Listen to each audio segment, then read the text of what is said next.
Hey boys, welcome back to some more Glenn Maxwell career mode here, and it is round 3 of the 50 over cup and taking on the Redbacks. And I'll mention straight away that this will be the last episode where the teams are completely wrong. As you see, we got the two bowlers as the opening batters. I don't know why. The Redbacks team is there's barely anyone that is the proper player there. There was a few, but obviously not as many as you would think. But yeah, I after this episode, I re-downloaded all the teams, and yeah, there were a couple of, I think, yeah, not every, they weren't done spot on, but pretty good. So that's good stuff. And yeah, I don't know if I talked about this last episode, because I think I made the first 2 episodes just back to back, and then someone commented about the bowlers as the opening batters. I didn't even realize, but you know, it means we get to come in nice and early in the innings. But yeah, it was weird because they were just the default batters, and I didn't even see that they were bowlers. But you know what, that's fine. We're going alright still. Yeah, third game in. The first game was a bit of a fairly lackluster. Last game, good opportunity to get a big score, but we threw it away with a silly shot. We bowled okay, I think. I can't actually remember. I think we bowled alright. But yeah, another good opportunity. Like I said, an early wicket has fallen, so we get to come in during the power play. A nice hard new ball. Could be a little bit of swing, but looks like a pretty nice batting pitch is this one. It comes up a bit of a top edge, it looks like. It almost sails for 6 runs. It was yeah, not the best shot, but if you're gonna go after those cut shots with the field up like that, you know, you just go hard. If it gets an edge, it's gonna go over the slips anyway usually, so pretty safe shot. And it's been a pretty good over since the wicket has fallen. As a beautiful pull shot. I love that animation there for the pull shot for Maxwell.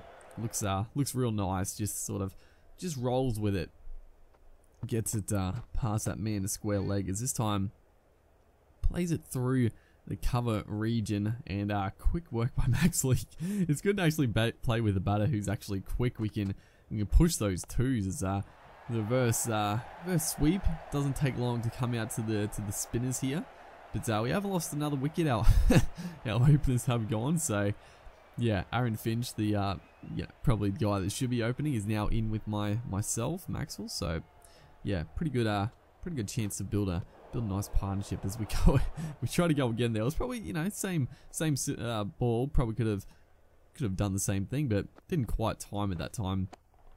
As we then follow up with a huge 6 over square leg, and it was actually the wrong, and obviously I didn't pick the wrong one out of the hand, but it spun in perfectly for the shot. So yeah, that worked out pretty well for us. They got pretty much like a ring field, as that is a powerful reverse sweep. That time we don't go in the air, but we pierce the field there with the gully and the point. That was a beautiful shot, honestly. That was fantastic. And then we just go straight over the bowler's head.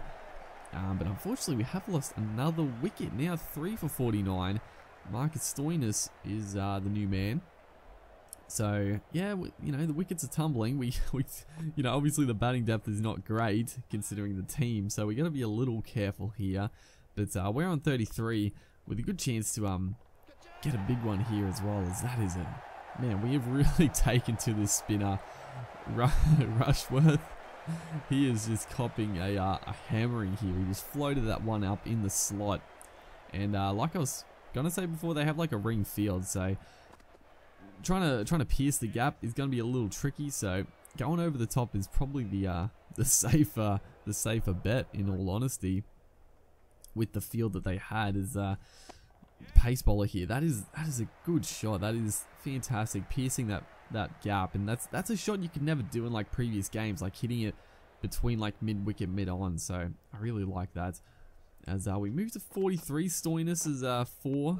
As right here we get done by a good bit of bowling, and I had to look at this. Couldn't talk, but I had to look at this on replay because I thought I actually slid out of the crease, but as we see here, we actually don't leave at all. We're actually, you know, pretty safe. For some reason I thought we were gone when it happened, but thankfully Max will actually stay in his creeps, which is nice. So we're not going to squander a good opportunity at this stage. Is pushing for another good 2 there. Not the best timing to pick up a boundary, but working it for a couple of runs. Moving on to 47 now, and trying to just build another partnership here. Is blast this one through that vacant cover region, and it is going to go for 4 runs, and that is going to be another very handy 50. 51 off 33, pretty quick indeed, but pretty well played. I mean, we just picking the field, waiting for the loose deliveries like that one.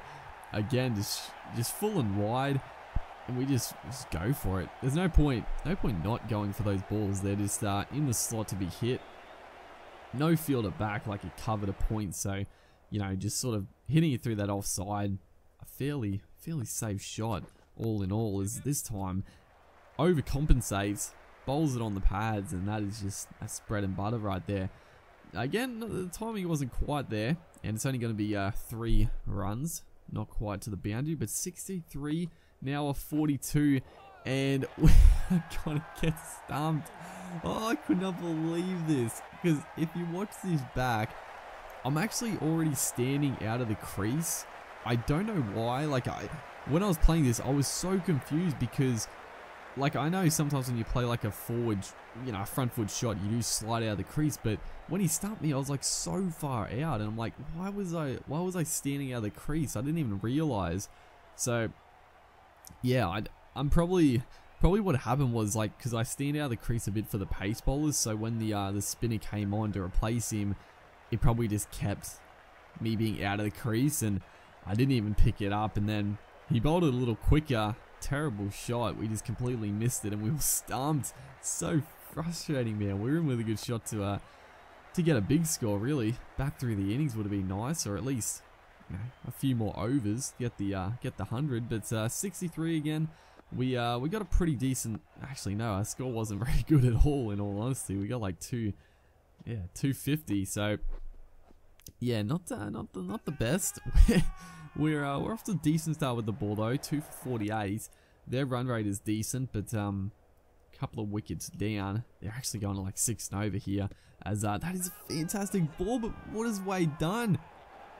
It's gone straight through the gap, and we're looking at this on replay. Have a look at this one. This is a beautiful delivery. It spins back the edge onto the pad. Wade, keep your fucking eye on the ball, champ. He's gonna... Oh my god, what are you doing, Wadey? He screwed us over there, and that's a big let off. It was such a good ball, floated up there, good spin, and then Matthew Wade just following the ball, not even... Yeah, that was extremely frustrating. We could have had the man in form, Franklin, and then the next ball, he's gonna go downtown for 6 runs. Oh, I could not believe that, man. And then we are going to get a fantastic... Have a look at this. Beautiful stuff. Wade actually doesn't let me down this time. And I think it was... Who was it? Jake Lehman? No, it wasn't Lehman. It was Sterling. I think Lehman... Yeah, Lehman's not in the team. But what a ball that was. That really gripped. He came forward, slid out of the crease, and a beautiful wicket. That's fantastic stuff. Bowling pretty well, 1 for 11 into our 3rd over here, and yeah, keeping it tight, putting the screws on, and picking up a wicket, causing a bit of concern, and just ever so slightly creeping the run rate up as we appeal that one. Obviously not out, just getting a little excited there, but we would like to get Franklin. He is the danger man, and Matthew Wade, we're gonna have a look at this. This is a conventional catch. This is in and out. Matthew Wade, what are you doing to me? That's 2 chances. The first one I'll give it to him. You know, it was a deflection. It was tough, but he should have kept his eye on the ball. That one is that's a straight up and down keeper catch. And then the next ball. What? Franklin is going to hit us for 6. What is happening this game? That is going to bring up his 50 as well. I was too mad I didn't even look at the celebration. But Wade has dropped him 2 times off our bowling and he's hit us for 6 the very next ball. Just rubbing salt into the wounds. And we could have had very good figures this match. But it's a complete turnaround. And they're going to win by 3 wickets. Apparently the game was affected. Only a 40. Okay, that makes sense. We got, 250 off 40 overs. Stoinis actually gets man of the match, was 112 off 87. But Angus, 80 off 54. And I can't believe it. I cannot believe that. Wait. Hopefully guys are enjoying the series. Make sure to like and I'll see you in the next one.